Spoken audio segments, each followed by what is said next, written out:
बहुत खुशी का दिन है दीदी कि मेरे घर में दुख का बादल छाया हुआ था दीदी। मेरा भाई सिर्फ एक ही थे, भतीजी 3 थी। तो भाई के सामने या भाभी के सामने बेटा कहने में शर्म लगता था दीदी। तो सब जब कहते थे कि महागुरु महादेव की दया होता है और महादेव से दया मांगते हैं तो महादेव क्या नहीं देते हैं। लेकिन हम लोग को पता नहीं था दीदी, कहीं आप लोग को पता होगा लेकिन हमको पता नहीं था कि महादेव से ज्ञान के लिए महादेव से गुरु बनाया जाता है। लेकिन हम सच पूछे तो हम लालची कारण महादेव के गुरु बनाए हैं, कुछ पाने के लिए, ज्ञान के लिए नहीं। हमको पहले पता ही नहीं था दीदी। तो आज ये खुशी का दिन है दीदी कि मेरे घर में भतीजे का जन्म हुआ दीदी। और भतीजे का जन्म हुआ तब जन्म लेने के बाद हमने शर्त रखा कि जब तक मेरे घर में महागुरु महादेव का चर्चा नहीं होगा तब तक मैं अपने मायके में चौखट नहीं पार करूंगी। और ये 4था साल गुजर रहा है दीदी। इसी के बीच में मेरे दादाजी का मृत्यु भी हो गई तो मैं शमशान घाट से मिलकर चल गई, पर मायके नहीं आई दीदी। तो खैर ये आप लोग साथ न बनाइएगा दीदी, शर्त निभाने में बहुत कठिन है दीदी। मायके छोड़ना बहुत टफ है दीदी, और कहीं छोड़ सकते हैं लेकिन मायके बहुत टफ है।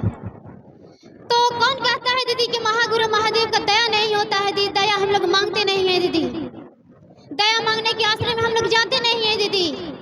अगर महागुरु महादेव की दया हो जाए तो क्या नहीं हो सकता है दीदी।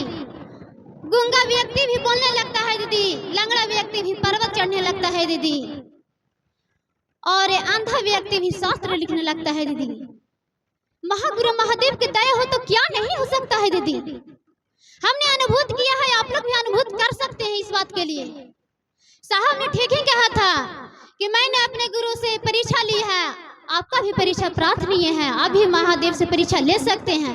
और हमने परीक्षा एक बार नहीं दीदी, हजारों बार लिए हैं।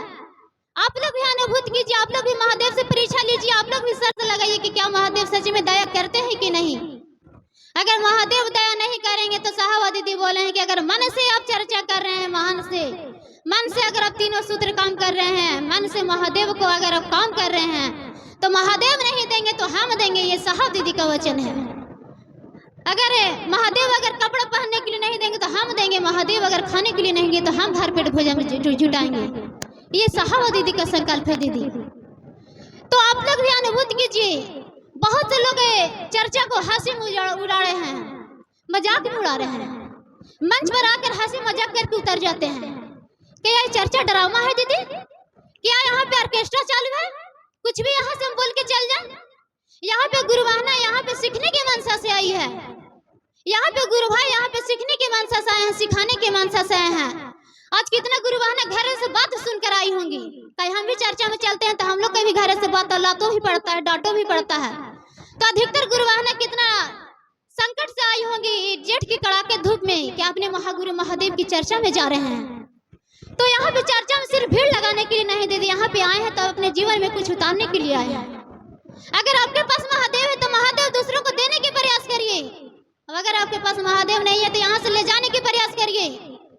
यहाँ सिर्फ भीड़ लगाने के लिए नहीं आए हैं दीदी। चर्चा कोई मजाक नहीं है दीदी कि हम चर्चा में कुछ भी कर सकते हैं, कुछ भी बोल सकते हैं।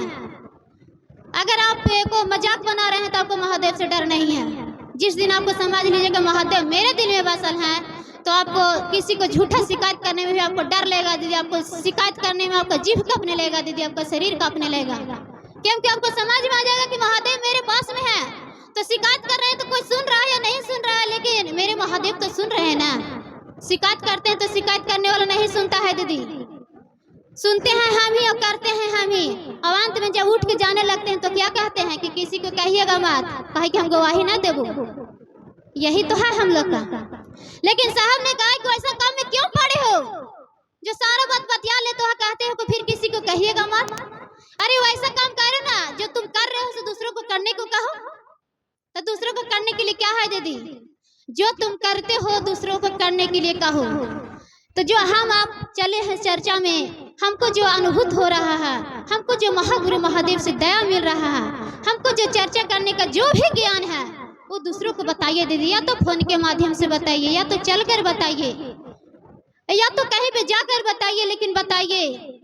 और अगर घर में एक भी सिर्फ भैया बोल रहे थे ना अभी सुनील भैया कि जिसके घर में एक भी शिव शिष्य बन जाएगा उसका घर सच में शिवमय हो जाएगा दीदी, उसका परिवार शिवमय हो जाएगा, उसका गांव शिवमय हो जाएगा। साहब ने ठीक ही कहा था कि एक दिन ऐसा आएगा हर घर का बच्चा बच्चा शिव का गुरु बनाएगा। आज देखिए ना, सच में ये देखने को मिल रहा है।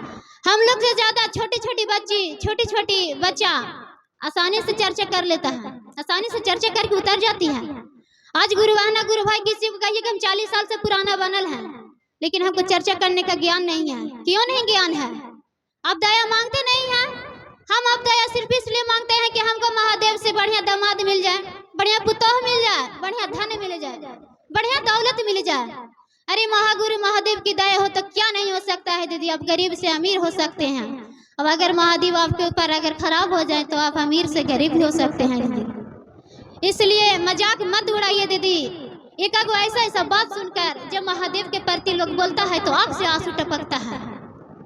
और कोई ऐसा बोलते हैं कि महादेव की ओर चलने में क्या फायदा है, हम लोग के क्या फायदा होना चाहिए जी। इतना अच्छा जो महादेव इस कलयुग के कलकाल में मिले हैं, और इससे अच्छा हम लोग का क्या हो सकता है। जो साहब और दीदी के द्वारा जो ये 3 सूत्र दिया गया है, ये 3 सूत्र के अलावा और क्या इस जीवन में चाहते हैं हम लोग दीदी। ये दया मांगिए, चर्चा करिए और नमन करिए।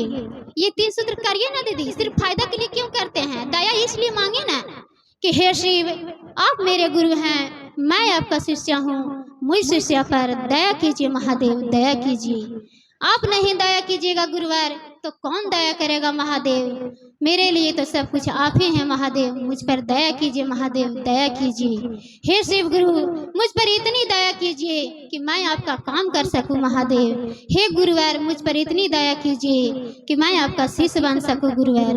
हे शिव गुरु मुझ पर इतनी दया कीजिए कि आप मेरा अपना हो जाए महादेव, मैं आपका अपना हो जाए महादेव। इसके लिए दया मांगिए।